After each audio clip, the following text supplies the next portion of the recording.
তোমাদেরকে দিনাজপুর বোর্ডের অধীনে যারা পরীক্ষা দিয়েছ তাদের এমসিকিউ 100% সঠিক সলিউশন দেওয়ার চেষ্টা করছি। অপরিচিত গল্পে কোন বয়সটা না দৈর্ঘ্যের না গুণে বড়, সেটা ছিল 27 বছর বয়স। চির উন্নত মমশির কথাটি কিসের পরিচয়ক? অন্যায়ের কাছে মাথা নত না করা। সবার উপরে মানুষ সত্য, তাহার উপরে নাই। উদ্দীপকের বিষয়বস্তু মানব কল্যাণ প্রবন্ধে কিভাবে প্রতিফলিত হয়েছে? মানব মর্যাদার শ্রেষ্ঠত্ব ঘোষণায়। মানব মর্যাদার শ্রেষ্ঠত্ব ঘোষণায়। উদ্দীপকে মানব কল্যাণ প্রবন্ধ যে দিক থেকে সাদৃশ্যপূর্ণ সেটা হচ্ছে মুক্ত বুদ্ধির সহায়তায় কল্যাণময় পৃথিবী রচনায়, মর্যাদাপূর্ণ অবস্থায় মানুষের উত্তরণ ঘটানোয়, মানব মর্যাদার শ্রেষ্ঠত্ব ঘোষণায়। তিনোটা উত্তরই হবে। আমার পথ প্রবন্ধে প্রারম্ভিক নিজের পরিচয় দিয়েছেন কি হিসেবে? অভিশাপ রথের সারথি। যারা ভুল বলেছেন পথ প্রদর্শক, কাণ্ডারি, সত্য পথের দিশারি, প্রত্যেকটাই ভুল। আপনারা দেখবেন অভিশাপ রথের সারথি যে 100% সঠিক উত্তর। কাল স্রোতের কাছে মানুষের কোনো মূল্য নেই, এ বিষয়টি প্রতিফলিত ঘটেছে নিচের কোন লাইনে? শূন্য নদীর তীরে রহিনু পড়ে। শূন্য নদীর তীরে রহিনু পড়ে। আপনারা উত্তরগুলা ভালো মতো বুঝে তারপরে দাগাবেন। মৃত্যুঞ্জয়ের অমার্জনীয় অপরাধ বলতে বোঝানো হয়েছে বিলাসীর হাতে ভাত খাওয়া। 100% সঠিক উত্তর, বিলাসীর হাতে ভাত খাওয়া। কোন কাব্যগ্রন্থটি আবু জাফর ওবায়দুল্লাহ রচিত? এটা হচ্ছে 7 নরীর হার। এই যে 7 নরীর হার, এটা হবে উত্তর, 7 নরীর হার। পারুল তার স্বামীকে একজন পরহেজগার অলৌকিক ক্ষমতার অধিকারী মনে করে। পারুলের ধারণা তার স্বামী হামিদ চাইলে সব অসম্ভবকে সম্ভব করতে পারে। ধর্মের অপব্যাখ্যা করে সহজ সরল গ্রামবাসীকে হামিদ ঠকিয়ে যায় দিনের পর দিন।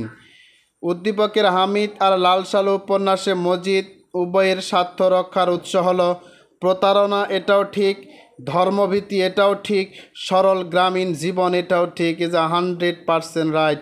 যদি আপনাদের কোনো প্রকার সন্দেহ থাকে বিভিন্ন টেস্ট পেপার থেকে শুরু করে অন্যান্য বইগুলো তো দেখতে পারেন এবং বইটাও ঘেটে দেখতে পারেন যে 100% রাইট। প্রতারণা, ধর্মভীতি, সরল গ্রামীণ জীবন। উদ্দীপকের পারুলের সাথে লাল সালু উপন্যাসের কোন চরিত্রের সাদৃশ্য রয়েছে? 100% সঠিক, রহিমা। কানাই তার সহযোগিতার ভেবাচেকা খাওয়ার অন্তর্নিহিত তাৎপর্য মাসি পিসির প্রতিবাদী চেতনা।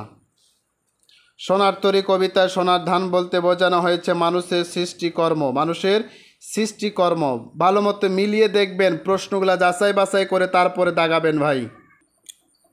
18 বছর বয়স অহরহ উকি দেয় বিরাট দুঃসাহসেরা, যা 100%।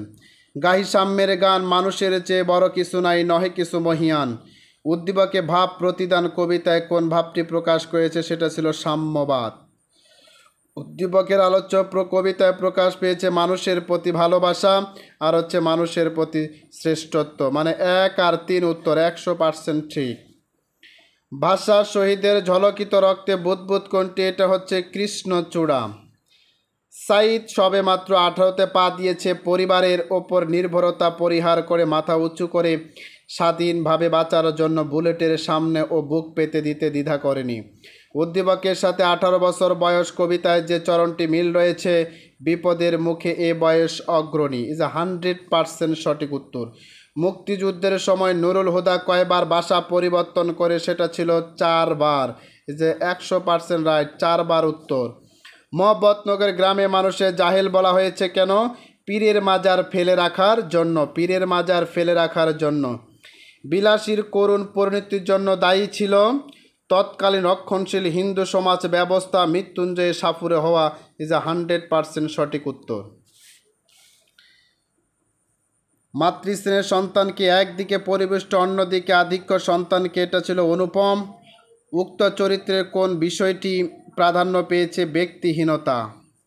কাজী নজরুল ইসলাম কত খ্রিস্টাব্দে জন্মগ্রহণ করেন? 1899 খ্রিস্টাব্দে জন্মগ্রহণ করেন। আব্দুস সাত্তার জিওগ্রাফির প্রফেসর ছিলেন। মাসিপিসি গল্পে যোগু আর যোগু নেই কথাটি চারিত্রিক পরিবর্তন। চারিত্রিক পরিবর্তন। নবাব সিরাজউদ্দৌলার রাজধানী কথাই ছিল মুর্শিদাবাদে। আমি বরং নবাবকে বিশ্বাস করতে পারি। ক্লাইভের উক্তিতে কোন বৈশিষ্ট্য প্রকাশিত হয়েছে?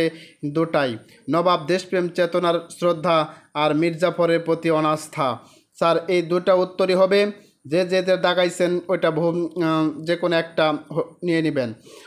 চিরনীরব মাজারটি গ্রামবাসীর কাছে রহস্যময় কেন? সেটা ছিল মাজারকে ভয় পায়। তাহার এই পরে মনে কবিতার গঠনরীতি কোন বৈশিষ্ট্যে বর্ণাত্মক? সেটা ছিল নাটকীয়। ইজ 100% নাটকীয় উত্তর হবে।